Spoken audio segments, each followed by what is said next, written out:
Vici Gaming versus LGD Gaming. Game 2. Here we go then. Vici Gaming on the verge of making it through to the top 3 for a second consecutive year, and only one game away from LGD having to win 2 straight now against the team who've won 8 in a row. Interesting to see that Vici are the ones that actually ban out the clock. Maybe they want to actually force the gyro ban, or they're actually thinking, yeah, it's going to be gone. They're also leaving more stuff open then. Sure, they removed the Bounty Hunter, but Clockwork is now a standard early ban. So because of the Gyro Lesh being banned out, Lina is available. So this it feels like Vici Gaming, they have the edge right now with the draft. Like, I'm not saying that they will have a better draft. It's just like, you know, that usual mind game with the first 2 bans and into first pick. I just feel like they get the better trade. Yeah, this is what I felt like LGD should have done last game. The Gyro has been strong, but Lina, I think, has been proven to be a little bit stronger, even if her win rate hasn't suggested as much. Shadow Fiend and Earthshaker. Shadow has not had the best success at the main event, but ES has had a really good success at the... If we discount the group stages and just take the main event. Well, I mean, LGD they had a really good game today with the SF, so maybe that's why they go back to it. So they destroyed Virtus Pro earlier with SF on maybe, so that's, you know, it's very common from teams to just go back to what you won with when you know, yeah, definitely. have a tough game. I like the Winter Wyvern pick against Shadow Fiend though. The only downside, of course, is that he can still raise you, but your ulti is so good, and sometimes in the later portion of the game, you can save someone just by freezing them with the cold. What's this Juggernaut ban for? I was going to say, that is very surprising. What is going on? Who banned Juggernaut? LGD? Vici. Oh, Vici, okay. So there might be a strat that we are not aware of. I mean, those teams, what we need to take into account is they might have scrimmed versus each other before that match. So that could explain it, because obviously we haven't seen any Juggernaut with those picks. I mean, Wyvern and Lina are both really good versus Juggernaut. Definitely. I feel so too. It doesn't make sense on paper, but maybe they're just... I mean, that's one of those traumatized bans, right? You got crushed by Jugger at some point, and probably by LGD, you're just like, no, not playing that again. I mean, it could also have been a misclick. You know, sometimes it's as simple as that. I don't know. You never know. It's pretty hard to misclick ban though when you're drafting. It could happen. Like it can be anything. So it could be because have you ever misclicked a ban? I'm not saying I have. But I'm saying it's you're defending this. You're defending this guy. It's super unlikely. So they banned Juggernaut because it made a lot of sense, and obviously getting SF and Juggernaut is a deadly combo, and it's won so far. Okay, I'm gonna help you out. They banned Juggernaut because Juggernaut is good at dire side taking Roshan with SF. Thank you. Sounds like that's a much good better explanation. Good job, Winter. I mean, going back to the draft, also Winter Wyvern was first phased banned by LGD. I think first game, if I'm not mistaken. Yes. So now they're getting basically all they want, Vici Gaming, and LGD on the. I think they're just gonna go back to something very standard. I think so, but it's quite easy to protect your Shadow Fiend's farm early on when you have a Shaker in your team. Whether it's an off-lane Shaker or a mid-Shaker or, you know, support mid-Shaker, that doesn't really matter. I think this is a pretty solid start for LGD as well. But with the current like main stage meta, I think Vici have a really dream start. I think they didn't ban Darkseer, so I think they kind of have to take Darkseer at this point, or Vici will immediately take it up. Oh, 100%. Yeah. If they don't pick it here, I have no idea why. Ice is just looking at it right now. You know, he's... I mean, there's still Tusk, too, for Yao, which he plays very, very well, and they're very comfortable with. The only problem is they don't have the Lina to pair it with in the offlane. Rubik. Oh, true. It seemed like a denied pick again. I'm not saying it's bad for LGD, but... You're denying FY's Rubik, but you're leaving Ice Darkseer when there's a Lina and Winter Wyvern? I strongly disagree with that. I think that's giving too much credit to the Rubik, even if FY is a god at it. I think it's just way too strong of a combination. Indeed. And it's definitely something they could get right now. I think Vici, they want to pick it, but they're just thinking, why are they letting us have this? So right now they're trying to figure out LGD Gaming. But LGD are only showing a Rubik, Shaker, and of course the SF. It's pretty hard to tell where they want to go so far. I always feel like Shaker plus Rubik, it's a bit too defensive. So I mean, I'm just trying to think if it's going to be a Shaker offlane or a Shaker support. I mean, more or less, most of the games where we saw Rubik and Earthshaker, it's It a was offlane. higher percentage of the Earthshaker going offlane. Because, like you mentioned, it's just too defensive and weak as a support duo. Agreed. You can't really push towers is the downside. You can maybe gank someone, that's doable. Fisher has long range, like your smoke gank's pretty effective, but you won't get a reward for it. You won't get a tower. I don't think it's the best support duo. Anti-Mage has been banned every second phase so far. For good reasons as well. We haven't had the chance to see Luna come back as well and make her mark. I think that LGD actually have a good Luna lineup so far. So they didn't go for the Darks here, like Waga suggested, but they are going for, once again, the Razor, which means that they are going to be able to play at a faster pace as well, like the last game, and their lanes are much stronger right now. Yeah, Razor is very nice. I mean, they have Dragon Slave, they have Winter, Wyvern in his second spell, and then they have the Plasma Field as well. So pushing high ground against Vici looks extremely hard right now. And SF, while he farms quickly, he doesn't scale super well into late game. A lot of late game heroes can just straight up go on him. So Especially versus, I feel like Lina, Wyvern, like those two heroes, they're very good at playing late game team fights versus SF. Oh, Lina scales really well. Like, Yeah. despite her being a nuker and you think of her like that, Fiery Soul late game is super strong. If you go Bloodstone Shiva, something like that, you become a beast on Lina. It's also super difficult to itemize against her. Like Yeah. Lincoln's is pretty weak. BKB is also pretty weak. You need to like hex her, right? That's Yeah. You You need disables on her. At least that's what the Shaker's there for. What are the obvious good options here for LGD? I kind of like Luna. I think they could have a really good pushing lineup with Luna, but yet again, you guys mentioned it. All right, there it goes. But like the problem with that is that there's a lot of anti-push on Vici's side, and even though they have SF Mech and Luna, it's still gonna be tough to break high ground. I mean, they have good synergy between those two heroes. The auras work really well together. Lunar Blessing, the presence of the Dark Lord. But as you say, breaking high ground super difficult. The teamfight spells, Winter Wyvern is going to have a blast with his ulti. And Lina can, in the early game, shut down Luna pretty hard if she doesn't build HP early on. Have a blast. I see what you did there. Nice. Nice catch. I mean, yet again, going back to LGD's lineup, do they actually need to rush pushing high ground with what Vici have if it's a Razor on the safe lane? They don't really need to go high ground that early. And you don't have to worry about it too much. So do you think they should have picked a safer late game carry? Maybe. I mean, Luna is still fairly strong late game. It's just that sometimes she has limitations. I'm Although- curious, what do you think that Vici Gaming want to look into now, Mad? Just Well, the thing is, we've seen Razor mid last game, and I thought it would be a Lina mid at first, by the looks of it, because I don't think Winter Wyvern plus Lina support is such a good support combo, and also Lina is pretty good versus SF to have. So I'm assuming it's a safe lane Razor, and it's still a Lina mid. And in that case, it's a lineup that comes online quite early. I feel like, yeah, that's what I was looking for, like a very early aggression. I think like the LG Gaming, they don't really have a way to answer that aggression so early. Once they get their BKBs, then it's going to be a bit different. And then into later, in the very late game, I feel like, again, Vici Gaming might have an edge. yeah, on- So it's like, this like momentum change that's a strong we've pick. seen sometimes. I was thinking about Tuskar for them, but Undying probably plays out even better, and that forces people to go on the Tombstone. Even if Shadowfiend and Luna kills it easily, it still draws attention away from Razor. And I know we might have said earlier during the tournament that heroes, for example, like Razor and Dying together, if you, let's say, you last pick a Pug now, or something, it's a bit all in because they all do the same. But once you have, like, the good thing about Lina is that it's a hero that by herself alone brings so much disable and catch potential that you actually can actually run heroes like this that Razor and Dying. You're not gonna get overwhelmed by, like, for example, Split Push or just like mobile heroes.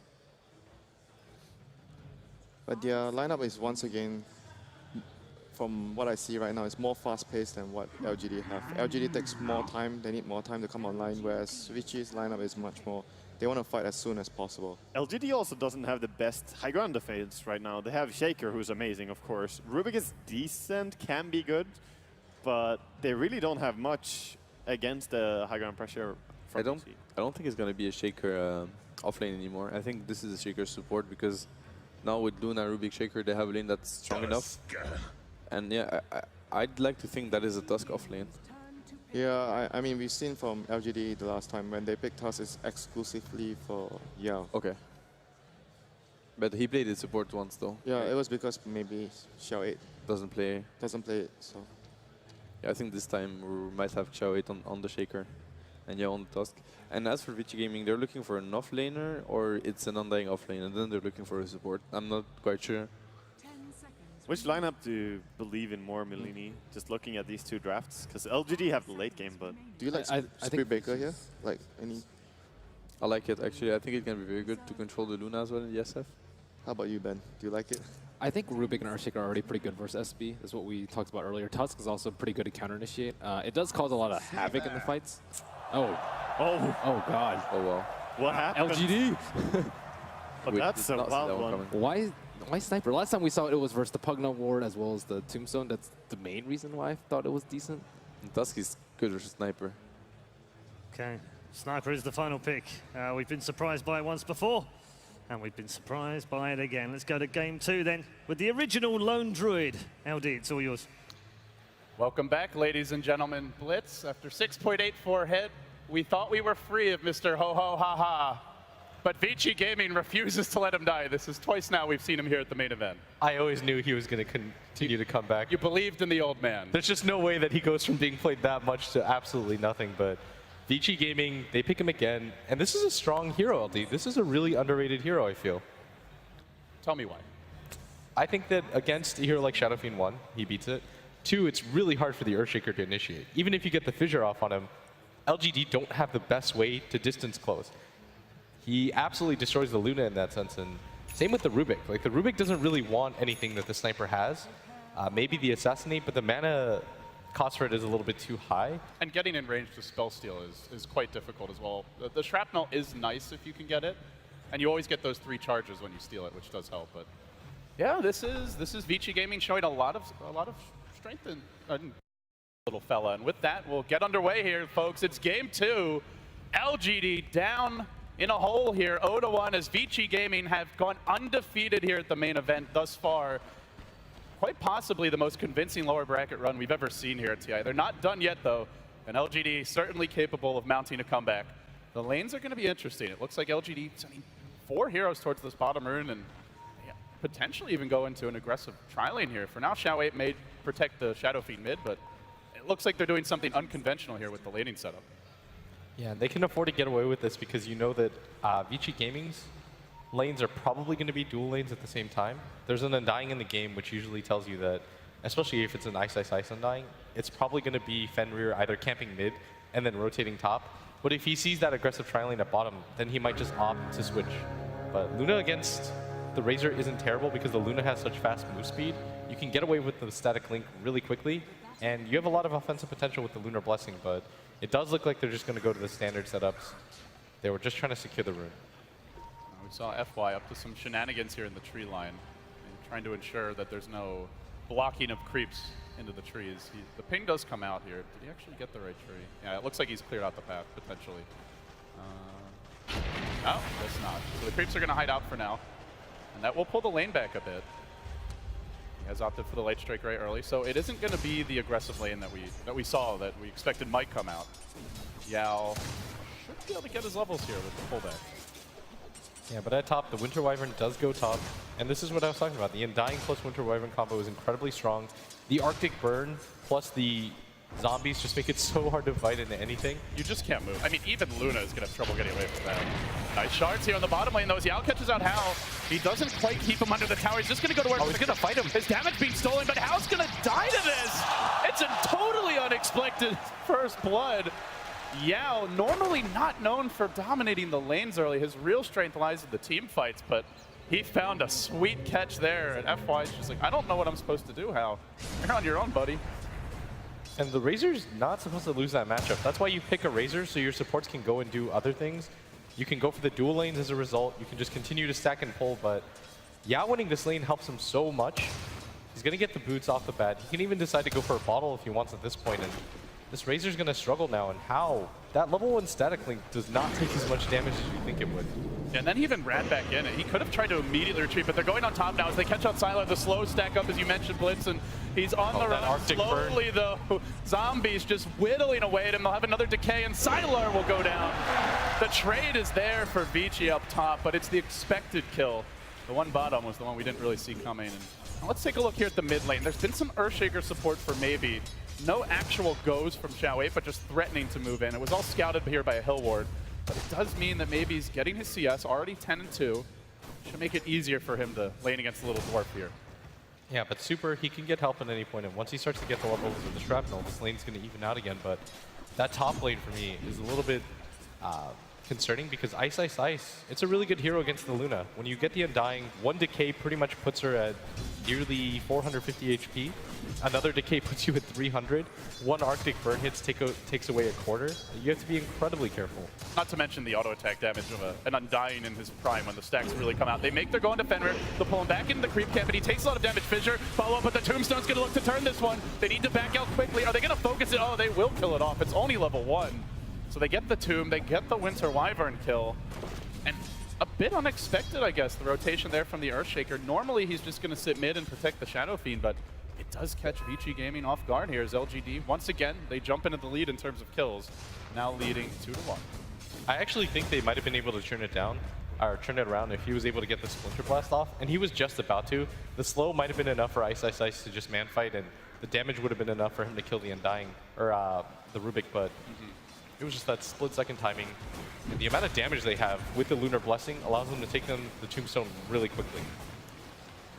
For now, Super sitting back and farming the mid lane. That's the 13-4 creep score, but he is beginning to get out CS'd here by Maybe, who's instead looking for Xiao. Went in a bit too deep. The ward scouted him out. A good fissure. Oh, not good enough. Super barely able to squeeze his way through. He'll get the last hit. He'll get the free kill, and now they've got to know there's a ward in the neighborhood. They may try to deward it, but they're going to have to wait until somebody comes back with it. For now, Xiao, he's only got the 2 observers, no sentries on the Rubik, so this will continue to protect the sniper for some time. And he's actually losing the lane pretty badly in terms of CS splits, 24-6, so he really did need that kill. Yeah, it's a matchup nowadays where Sniper will struggle.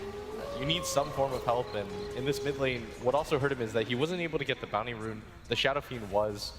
The Shadow Fiend felt incredibly safe, and as soon as he hit level 2, he pretty much just raised to get farm, got that quick bottle, and it was almost impossible at that point for Super to be able to get aggressive. Even though you have the great attack animation on Sniper, the damage for Maybe is he's almost doubling him up, and he's moving in for a potential kill here. The attack speed slow comes out, though, just threatening. Xiao was in position on the low ground with the Fissure, but doesn't end up committing for it. And they have found the shards bottom. Yao trying to pull the lane back here, slow down the push, which Hao and FY are mounting, both getting good experience bottom now. And despite the first blood, it is just on paper a very tough matchup for Tusk to really get active in the lane. You can see it. Only 4 CS here at 5 minutes, but he is getting his levels. Vici Gaming trying to pull ahead here now in the bottom lane. Yeah, and it's going to take Ice really doing a lot of work at top for Vici to kind of center out their lanes. Because even though Super did get that kill onto the Earthshaker, it was split, and the Shadow Fiend can just go to the jungle and farm a whole lot more than he can. So he has to start getting active either by pressuring the Shadow Fiend a little bit more or looking for the counter initiation game. And that means both are unlikely, and Ice has to do something about this top lane, or they just have to go into 3-mans. I think these are the 2 options for Vici Gaming right now. So it's interesting, the little ward battle we've seen going on in the mid lane. They dropped 2 sentries. I think they expected Xiao had warded, but in fact, he had not. And he just chose to go the other way. He wrapped around to the south. He knew there was a hill ward towards mid, and so he's dropped 2, I'd say a little bit unusual wards given their draft here, off in the Radiant jungle. What do you make of these? What do these tell you about like the way LGD want to approach the game? I think, one, they want to be able to invade the jungle early and often. They just don't want Vici Gaming to use that as a resource. And it's also, in case they go for the stack, they can go for the smoke gank. It's a sniper. You can kill him really easily. And they've got great smoke gank heroes. The Snowball, the Fissure, long-range initiation. Exactly, but at the same time, I mean, they aren't stacking, and they're pretty much relying on these lanes right now, which isn't a good sign for Vici. Last game, we saw them up to a bit of a hotter start. Once they got that Blink Dagger, it was the turning point. LGD for now, bringing Yao back towards bottom. He continues to get his levels, hits 5. They really are focusing on trying to secure Maybe's farm here, realizing that Sylar is having an easier time since it's been mostly just ice, ice, ice here the past couple minutes. MMY also in position just to protect him. No real big moves yet from either team. Still waiting on the Tuskar to hit level 6, the Luna to get her Eclipse. For now, just kind of a stalling game. It's the bottom tower that looks like it may go down first. One auto attack away from deny range, so with this next wave coming out, there's a catapult here. Vici are going to go for this, and I guess the question is, does LGD try to hold? They are burning Xiao Aiden. Oh, meanwhile, top, they're going to force Sylar to TP, and does make it out. Tombstone there, they continue to chase. And now the courier, well, not the courier, sorry, the zombie getting picked off. Still chasing MMY on the run. He will make it out. They aren't going to get the tower top, so can LGD hold bottom? That's the next big question. I think they can. With Xiao 8 here, they can get a lot of TP rotations in. The Luna can't come over, but the Rubik can. The Shadow Fiend should have a TP. He doesn't have the best mana pool to work with and no room. But if they want to go for this defense, they probably could. But now that the Catapult's here, I think it's unlikely. You probably just go for the Fissure block and then hopefully go for the tower deny. Maybe if they can trap somebody out of position. I don't think they have the damage, though. Oh, and actually, Sylar rotates in early. For this, they want to go for it, and they're going to make their move. How and FY, How's going to get caught out. The Fissure connects on 2. Beautifully placed by Xiao, and even MMY joining the fight. They turn it, though, with the stun from FY. Massive damage from the support Lina, who scurries away. No more mana here, but there are bottle charges on Yao, and they're going to get off the Lucent Beam. He'll have the shard soon. He needs to stun. He does connect on Yao, but the Sigil flies high, maybe even rotating in. It's a full team defense bottom. The Dwarf will turn it. Cleaning up the scraps, makes it a 2 for 2. The tower was killed off by FY in the end, so they still get the tower there, Blitz, despite the massive rotation from LGD. I mean, the tower had 137 HP. You know that it's going to go down guaranteed, but what matters more is what they got off of it. They were able to kill the Razor, they killed the Lina, and all it costs you is a Rubik and a Tusk. You take that trade every single time. Hao is already not doing great because of that early start. He has 50 CS, and relative to this game, it's okay, but he also has 2 deaths to back it up, and Vici Gaming, they just need more out of this. They don't have heroes that can jungle. They don't really have heroes that can just fall back and farm all game, whereas LGD do. LGD can do ancient stacks, they can do jungle stacks. They have a lot of heroes that can play defensively, and so the onus is on Vici Gaming to get aggressive in this part of the game. Well, FY might like to have a word with you. He's already cracked level 6 here, so he was the big winner, I guess, as far as experience goes. He's got the Laguna Blade. He is scouted out here right now. But LGD, true to form in the last game. They look for a fairly early smoke timing. Moving on top there, scouted out. Fenrir on the run. They want Hao, it seems, but he could be saved. Fissure to try and block them out. The Tombstone on the other side of the Fissure. Slowing down maybe and forcing him back as Hao goes in on this. He's engaging on MMY. He doesn't quite finish him off, though. Walrus Punch will end him. Zombies still moving forward. There's the Assassinate. Take that, you wanker. MMY's down for the count. And they continue to hustle forward. They are no longer in range of the Tombstone, though. And this is all while FY's just farming mid lane. He's looking to be the carry, but still Super gets caught out. He's overextended. It's his turn to pay. Got a little bit cocky there on the sniper. No way for Vici to save him. And still no FY. He just wants this tower mid. Xiao 8 has been on point with those Fissure Stuns the entire game, and the Undying stole like 10 stacks of the strength, and it still wasn't enough for them to get aggressive. They're just so good at kiting him. They've got the Sigil, the Fissure, a lot of ways to slow Ice Ice Ice down here. And they're sending the sniper in first, but you can't do that as a sniper. You have to play that space game, but Vici Gaming, they just don't have enough to save him right now, and Fenrir not being level 6 is hurting them so much right now. They don't have the best way to take a fight and play defensively at the same time. FY now going for a bit of a D ward here on the top side of the map. Shall I just planted this down? That really hurts the map control. Along with this tower that's going to fall top, Vici Gaming getting more active here. Will look to pull ahead, and you know, truth be told, Blitz, these 2 aggressive wards that Shall I put down, we haven't really seen the follow-up to the ward placement. Haven't scouted any ganks, haven't actually slowed down the jungle farm at all. Vici's still getting a lot here out of their side of the map, and they also hold the tier 1 bottom. That's something maybe looks to challenge now. Yeah, and they did that without the help of their Luna this entire game, who's pretty much just been farming now and trying to pressure that mid tower. And that's impressive that they were able to get the tower down despite losing their sniper early and Hao going down. Look at these stacks just piling in for FY. He's got a nice triple stack here off in the big camp closer to the Dire side. He's also created another triple stack down to the south, and well, you said they're not good at jungling, and look at the cores, truth be told they're not, but that's where the supports can look to make up for this. FY is going to get a lot of gold already has completed the arcane boots. Now working towards a bracer. This may become a carry Lina at the rate he's going. Oh, this bottom tower, though, once it goes down, Super, he doesn't have a TP. Oh, God. Oh, God. Tower, one last hit. Super does get the deny. That's He's something. gonna die for it, but though. he is in so much trouble. They try. He might go for the assassinate here, but here comes the snowball of destruction. And they even steal the shrapnel again. Yao's just been a monster this game with his initiations, Oh, that they're looking solo to kill, counter. and they might even Looking get for more. Xiao Plasma Field, where's that Laguna? FY tries to get a range, but the fissures there, the ice shards. Oh, wrap FY him stuck. out. He's completely corralled here by all the control that LGD bring to the fight, but nobody wants to go in on this. They're worried about what lurks behind him. And they know with the tombstone down, it's just too risky. So they back off in the end here. Tower denied does go to Super. It costs him his life, but the rest of the team hangs on. Yeah, they're waiting for maybe to get his first real item. It'll probably be the mech. And once he has that, LGD can just go full-on force 5-mans because VG Gaming just aren't getting levels anymore. The Undying is going for his own mech, but he's still a full recipe away. LGD have a pretty decent grip on this game because they've got the late game covered too. VG Gaming just don't have enough farm. Their Winter Wyvern still only level 5 right now. Maybe we see things change once he's level 6, but it's crucial. Like Xiao can rely on just being level 4 because the fissure is always useful no matter what, just for the block aspect. You don't need the Echo Slam to be useful in the fights, and MMY being level 6 is the crucial of the two supports.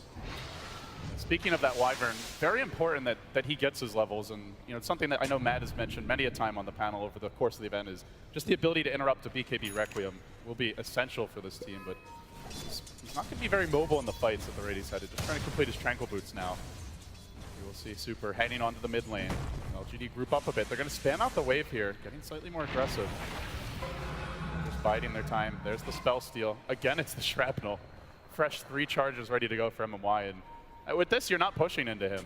Certainly not without a gank. And speaking of ganks, in Silo they find neutrals are here to prevent an eclipse, but they don't get a stun off the bat. Now the curse, that's what they needed to lock him down. Laguna secures the kill. LGD coming in from the rear. They fissure the rest of VGA. Ice Shards keep 2 in, almost, but not entirely. They squirm away to the north, and now look to go back in, but they fight without the tombstone here. Ice, only 350 health. He's definitely in kill range. Snowball coming forth. Shrapnel covering the retreat, held in place, can't survive even through the embrace, and now an assassinate on the out. No, Super, not enough damage. He gets caught again by the fissure. Xiao controlling Vici beautifully here.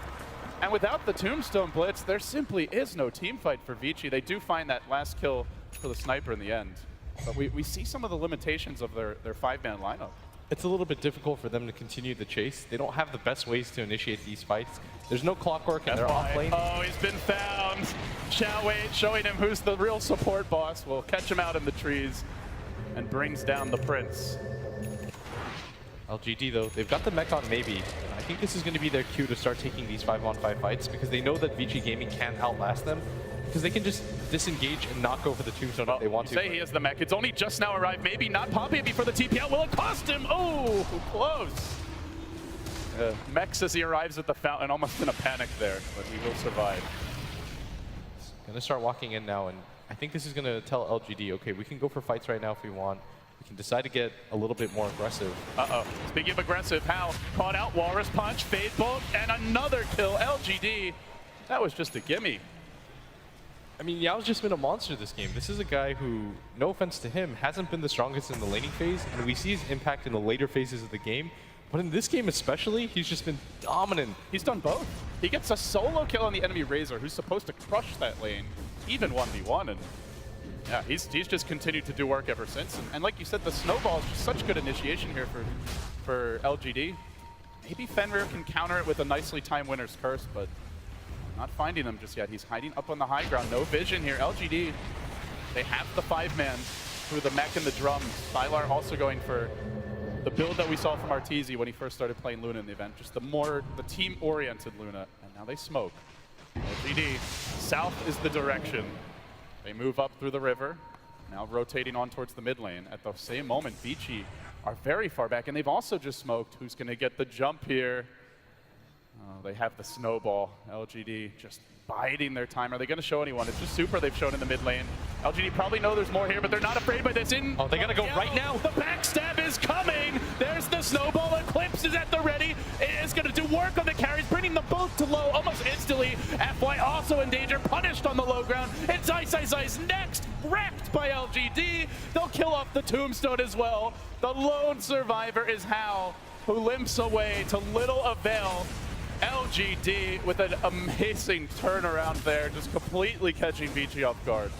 Yeah, they had to have known that the smoke was a possibility, but they wanted to kill maybe so badly. They expend the Winner's Curse. In some ways, that was incredibly inefficient because they were on the low ground. They really couldn't get to maybe, who was in really good position. He was right by his tier 1 tower. He had that Mac on the ready. Even with that Winner's Curse and the stun follow-up, he had about 500 HP left, and after that, you've wasted 2 really big abilities on a Shadow Fiend that has his ultimate at the fly, and he was on the high ground at the same time, and Vici Gaming just get backstabbed. And that's without even counting the MMY Tombstone. Stole it in the last fight. It's ready to go for round 2 now. As though their 5-man wasn't already strong enough. Like, how do you fight them at this point? Now you've got a Rubik. And you can't, can you rat? I mean, they don't have the most mobile cores here. No, not at all. Spirit Bomb maybe in the offing. No, they're going to snowball in. How? Doesn't actually connect with the stun, but they lift him. They drop him back into the raises. How again caught out. It was the story when this team struggled. How a very aggressive core player by nature. We even saw it in the Spectre game that they went on to win, that he could always tend to be aggressive and sometimes out of position. Nobody there to protect him. Look for the siege anyway, despite not having a Razor. Doing some chip damage here on mid, but at this point they just don't feel like they can push into LGD, and certainly not without Hal.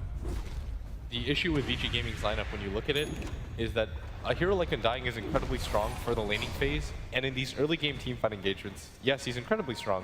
You drop the Tombstone, it's hard for people to run away when they don't have boots or upgraded boots. But at this phase of the game, you need an initiator. You need somebody that can go in, tank up a lot of damage, and start the fights on your turf. Vici Gaming simply don't have that. They've got a lot of slows, and they've got a lot of stuns that could land, but at the same time, LGD have guaranteed stuns. They have a lot of lockdown. They've got team fight. You've got 2 AoE ultimates that can go off and win you the fight. And you go back to the draft, where Darkseer was left available into the 3rd pick. It wasn't banned. It was something that I think everyone would have expected after how well CDEC have used it. We've seen all of the other teams in this event start to prioritize it more and more, and they opted to go a different direction. Maybe looking back on it now, if they had that Darkseer vacuum into Winner's Curse, it is so scary. They make the move south. How again getting caught out? Can he make it out? He pops the drums, has the stick charges. Oh, that last ray is not going to connect. But instead, FY. Oh, they still catch him. They look for the initiation here, and FY it just gets incinerated. No chance. He just can't really make the plays this game. They have such a safe way to jump him. And again, it's not what Vici bring to the table. They don't have the fissure. They don't have the snowball. LGD with all the control in the world. They don't have the farm cores either. It's superb. I mean, he's making a valiant effort to push up this top lane and pressure them back, and he does have a better KDA than you would expect out of a sniper in a game like this, but this is a hero that used to be able to come back, but this isn't the type of lineup for that. He doesn't have anybody that can initiate for him. There's no AoE control aside from the Winner's Curse, and even the Winner's Curse isn't even being used very efficiently in these fights. And it's tough to find a good setup here, to be fair. And yeah, they're not able to lock heroes down. And you look at when Sniper was really popular, the 2 biggest heroes at that time in 6.83 to kind of counter him were, we saw Clockwork at DAC and we saw Earthshaker offensively and defensively to protect him or to set up kills on a mid. Teams who didn't have one of those, or maybe like a Storm Spirit, really struggled to control him. And well, we're seeing in this game, LGD have the new, I won't even call it flavor of the month, but just the new extremely strong long-range initiator in the Tusk, and they have the Earthshaker. There's so many ways to get the jump on the Dwarf when it comes to a true 5v5 fight that no matter how farmed you get, you worry about his ability to stay alive. he does have the Yasha now, and their Tombstone's been dropped. They're trying to farm the Ancients here, using the zombies to tank, but yeah, it's again Hal walking into LGD. Fissure will catch him, Ice Shards will further keep him in place, and they snowball, they stun him, uppercut, again Hal. Just the punching bag for LGD. He is bruised and battered. This is not Hal's game. 1-6-3. Razor again, we don't want to harp on it too much, but this is a hero that was meant to do a lot better in that laning phase, and he's been playing almost overly aggressive to try to get back into the game and catch up, but Razor's not one of those heroes. When you're this underfarmed, they're going to punish you every single time, and it almost feels like he thinks that his team can get there in time because of how tanky he is, but all he really has is an Ogre Club and a Drum of Endurance in 20 minutes. There's no mech on the way for him. It's on the Undying. He doesn't even quite have it yet, and Ice has had these components for some time. His bottom lane, Fenrir tries to retreat through the trees. Ice Shards actually blocks Shao 8 away. Will he just go for a blind stun? He's too late. The snowball. Well, that's not the right direction. Yeah, we'll end up retreating, but Bit too late there. So he does make it out. It still feels like kind of a small victory, but you do see the game plan emerging here for Vici is aggressive risk-taking, super, oh my! There used to be a sniper there. Now chasing in, hunting for maybe, but a double shrapnel pop will prevent the chase. That's at the tier 2 tower blitz. Like they're just running all over this team. It's those aggressive boards right now, and Fenrir, I like this decision for him to go for a gem at this point in the game. There's not a whole lot of items that he can buy himself. Like the Glimmer Cape is way too far away. There's no way that they're going to win a fight before that. So the better thing to do is to try to finally get vision on the map or take it away from LGD so they can't get so aggressive on you.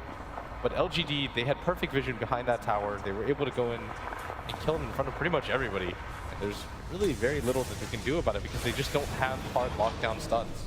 How do you even walk into this fight? No Blink Dagger on Fenrir. FY no Yule Scepter. Looks like he wants to build towards it, but they just don't have that way to start the fight. It's like they have to allow LGD to come to them, which gives LGD all the time they could ever ask for to get their next round of items. Sylar could complete a BKB if he wants. He's got the 3,000 gold.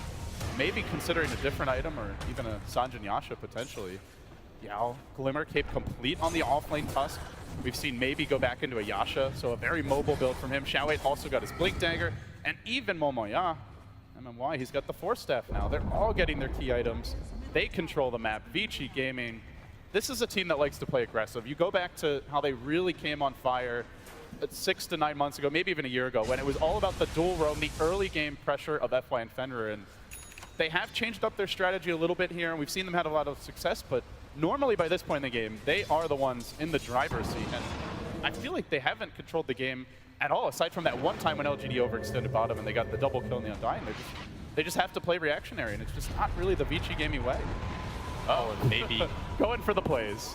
That would have been sick. If there's somebody there, I think he realizes the type of advantage that he has at this point. like they don't even need the record. Yeah, Let's he's like, be honest. if it works and it looks cool, that's a highlight video. If it doesn't, whatever. I'll kind of kill the creep wave. I don't think he's actually thinking about the highlight reel, but it's just a... Dude, I would. Top lane, FY caught out. There's the combo, and he's dead. They're trying to split push, but it's just not being allowed. LGD are so mobile. Maybe Blink, Sanjin, Yasha. You've got the snowball, the additional Blink on Xiaowei, plus the catch range of a fissure, and the Force Staff. Like, split push is tough for Vici, and they are not mobile. There's no anti-mage in this game, no elusive Phantom Lancer, no Storm Spirit, who we've seen a lot of this event. They just struggle to get out on the map, but you can see they know they can't get bottled up. They have to take these risks, and unfortunately, none of these risks are paying off. I think it's one of those situations where the Lina, I think she actually played that correctly. She's got enough farm right now so that she can solo contest the hero, but at the same time, you have to open up the map in some ways. By going there, Super's going to have a little bit more space at this bottom lane, and the Lina dies, but you traded for information and to get your carry a little bit more farm. You can't just stay bottlenecked into your base the entire time. Like, somebody has to rotate around the map to make that happen. Otherwise, LGD just continues to outfarm you. They wait for Roshans, and they play a very formulaic game. You have to just kind of force them to still play reactionary Dota, which is why you see Hao go to this top lane, because he wants them all to come up here. Then you'll TP out. Then you'll open up space on another side of the map. And this is really the LGD way, the Xiaowei way. The script is you get ahead here, you control the map, and like you said, you wait for the next Aegis, you continue to farm, and then once you've got your key items to be able to break the base safely, then you go for the push. They're not quite there yet, mainly because it seems like they want this next Roshan, but once they get it, Blitz, they've got a BKB on the Luna and the Shadow Fiend of maybe, even if he doesn't get one, he's already tanking up in his own right and probably will be the Aegis carrier, so it's just, it's a very straightforward game, and that's the kind where it feels like LGD have really thrived throughout the event. Right now, Vici Gaming, they have to make something happen at the same time, and I think it's going to come when you see the Razor get a BKB. That's their next timing here. They're going in. This mid lane. Another jump again. It's onto Hao. The Echo's there as well. Fenrir trying to protect him with the Cold Embrace. We'll keep him alive, but up on the high ground, Ice is being pummeled by maybe the Sanjin Yasha. Almost enough to get the kill. Very well timed. Winter's Curse there to save him, so maybe says, screw it. Eat the Requiem. Super dead. And then the Eclipse, and Vici are routed and largely slaughtered. The ones that survive limp back towards the well with no real cooldowns to hold off this round 2 of the assault. And LGD are just, they're just an absolute hammer and anvil right now. crushing what little resistance Vici bring to bear. They try to hold the high ground, but no Winter's Curse. And a Blink, a Walrus Punch, see ya! Fenrir also down, and yeah, what's more, he's just diving them at tier 4s and making it look all too easy. It's an execution. Vici Gaming are beheaded here in game number 2, and LGD stay alive to force what is undoubtedly going to be a very exciting and decisive game number 3. They were dominant from the laning phase and on, and I felt like that was where they were going to actually struggle. That Undying Winter Wyvern lane is incredibly strong. The Razor should be able to contest against the Tusk pretty much by himself, but because the laning phase went so well, they were able to kill the Winter Wyvern in that top lane. They somehow got a solo kill on the Razor at the bottom, and from there, LGD just snowball against a team that was meant to win the laning phase and then just 5-man.